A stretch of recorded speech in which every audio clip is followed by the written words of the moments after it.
Bonjour et bienvenue dans ce nouvel Astro Recap, le format qui résume les actualités spatiales des 2 dernières semaines. Ici, on vous résume les actualités des agences, entreprises, décideurs, qui chaque jour contribuent à l'avancement de la conquête spatiale et de l'humanité. Alors vous êtes prêts?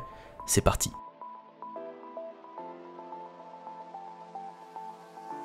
Tout d'abord, commençons comme d'habitude par la partie autour du Starship et voyons les progrès excitants qui ont été réalisés ces 2 dernières semaines.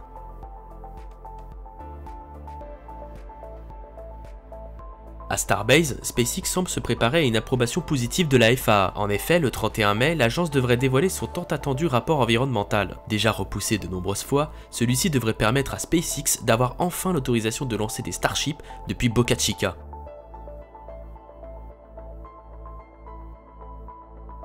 En attendant d'avoir toutes les autorisations nécessaires, SpaceX ne perd pas de temps. S-24, le successeur de S-20 et normalement le premier Starship à décoller pour un vol orbital, a été transféré au site de lancement. Une fois connecté aux installations du pas de tir, S-24 a réalisé son tout premier test cryogénique. Ensuite, nous pouvons imaginer que S-24 sera déplacé sur le pad suborbital A, qui ces derniers temps a reçu tous les vérins hydrauliques composant le simulateur de poussée pour les chips. Une fois les tests cryogéniques combinés avec le simulateur de poussée effectués, nous pouvons espérer un tout premier test d'allumage statique de S-24.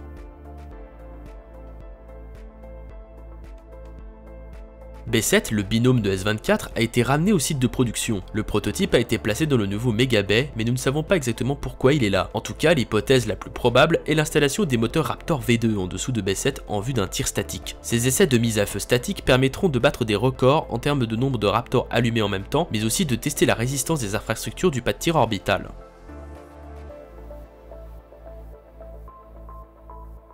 SpaceX se prépare à ses futurs tests. Tout d'abord, la table de lancement est en train d'être renforcée. Effectivement, des protections pour le Quick Disconnect et des tuyaux ont été installés. Celles-ci permettront de protéger les infrastructures sensibles lors du lancement afin d'éviter d'endommager certains éléments. Des camions contenant du méthane liquide ont également été repérés au site de lancement, en train de remplir la ferme à ergol du pas de tir orbital, ce qui signifie que la probabilité qu'un test ait lieu prochainement est plutôt élevée.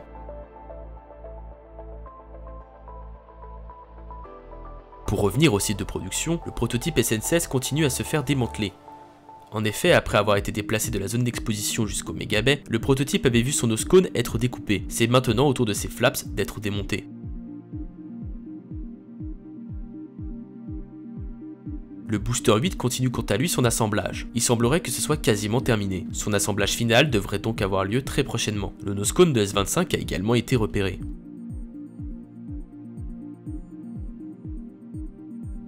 Maintenant, dirigeons-nous vers la Floride où les avancées au pad 39A continuent. Les sections de la future tour de lancement continuent d'être assemblées et le futur emplacement de la Star Factory se prépare. Au niveau du futur pad, c'est la première colonne de la table de lancement qui a été hissée. La base de la tour semble être plus grande que celle de Starbase. Cela est peut-être fait pour une meilleure intégration de Mekazila. En tout cas, SpaceX fait beaucoup de progrès encourageants au Kennedy Space Center.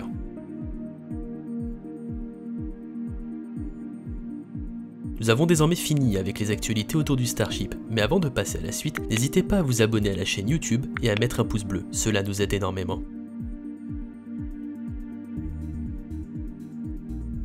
Toujours du côté de SpaceX, nous avons pu assister le 25 mai au lancement de 59 satellites dans le cadre de la mission de covoiturage spatial Transporter 5. Toutes les charges utiles ont été placées comme prévu en orbite héliosynchrone et les satellites ont tous été séparés correctement. Nous avons aussi pu assister à un magnifique retour du premier étage sur sa zone d'atterrissage, ce fut la 8e récupération de ce booster.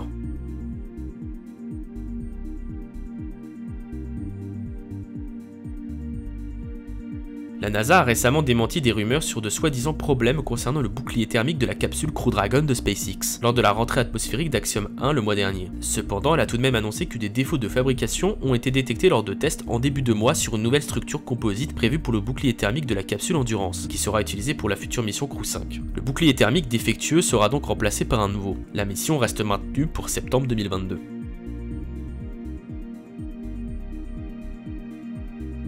Après de nombreux reports, le deuxième vol de test inhabité de la capsule CST-100 Starliner de Boeing a finalement eu lieu le 19 mai. Lancé par une Atlas V Duella en configuration N22, il s'est amarré dès le lendemain à l'ISS. Ce n'est pas le premier vol du Starliner, un autre avait eu lieu fin 2019 mais s'était soldé par un échec à cause d'un problème informatique qui empêchait la capsule de réaliser un rendez-vous avec l'ISS. Boeing a donc décidé de réaliser un deuxième vol de test orbital en réglant les problèmes découverts lors du premier vol avant de passer au vol habité. Une tentative a eu lieu à l'été 2021, mais quelques jours avant le lancement, des problèmes ont été détectés dans des valves de comburant et le lancement a finalement été reporté. Boeing a complètement changé le module de service de la capsule pour finalement enfin lancer le Starliner en mai 2022. Cependant, tout ne s'est pas passé comme prévu. Deux des propulseurs OMAC utilisés pour des manœuvres et corrections d'orbite se sont éteints prématurément, probablement à cause d'une baisse de pression dans la chambre de combustion. Ce problème n'en est cependant pas réellement un. Le Starliner était assez redondant pour résister à ce genre d'erreur. D'autres propulseurs ont pris la relève des deux à l'arrêt et ont permis l'amarrage comme prévu à l'ISS. Le 25 mai, la capsule s'est désamarrée avant de réaliser une série de 7 allumages de ses moteurs pour se désorbiter et de séparer la capsule du module de service. La capsule est rentrée dans l'atmosphère dans la nuit du 25 au 26 avant d'atterrir avec succès dans le polygone d'essai de missiles de White Sands dans le désert du Nouveau-Mexique aux États-Unis.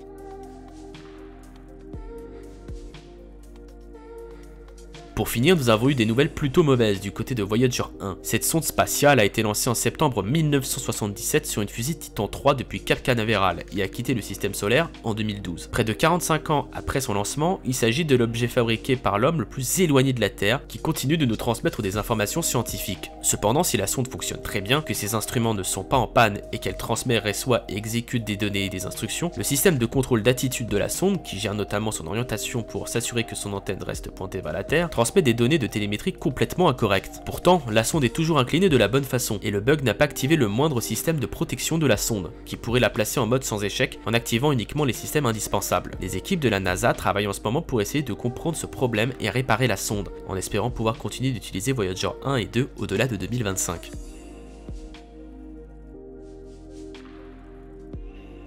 J'espère que ce récap vous aura plu, n'hésitez pas à faire part de vos remarques constructives en commentaire. Vous pouvez également rejoindre le serveur Discord si vous souhaitez rejoindre la communauté et nous suivre sur les autres réseaux sociaux pour ne louper aucune actualité spatiale. Si vous souhaitez ne pas rater les prochains contenus de la chaîne, je vous invite à souscrire à l'abonnement ainsi qu'activer la cloche pour être notifié. Merci à vous pour votre fidélité, à bientôt.